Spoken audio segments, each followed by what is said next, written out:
Overnight, a bomb dropped that Chris Paul and the Los Angeles Clippers were severing ties. The decision was all on the Clippers, not on Chris Paul. He wanted to remain there. I'm not surprised that organization is treating their franchise player like this. It is the Clippers. I'm more surprised that Chris Paul and Tyronn Lue weren't on speaking terms last couple of weeks. That is interesting. I'm not going to go into all those details and talk about that side of the things. I'm going to talk about where I think Chris Paul could end up. I don't think he gets traded. I think he ends up getting a buyout or waived or whatnot, and he'll be able to pick his destination. There's some opportunities out there. Maybe he goes to the Lakers to play with LeBron. I doubt it. Some people are saying OKC, bring him home to try to get him a ring. I don't really see OKC messing with what they have, bringing in a strong voice in Chris Paul. But one team I really could see is the New Orleans Pelicans. He obviously started his career in New Orleans, so he could start there and finish there.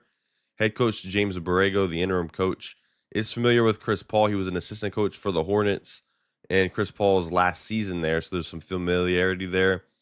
The Pelicans have a couple of young players that could, use a voice like Chris Paul in their ear, especially point guard Jeremiah Fears.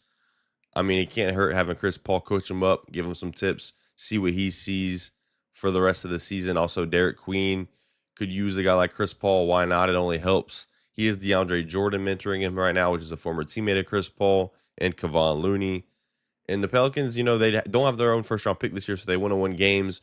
But also making sure your rookies develop as much as possible is really good. And I think Chris Paul has a future in coaching.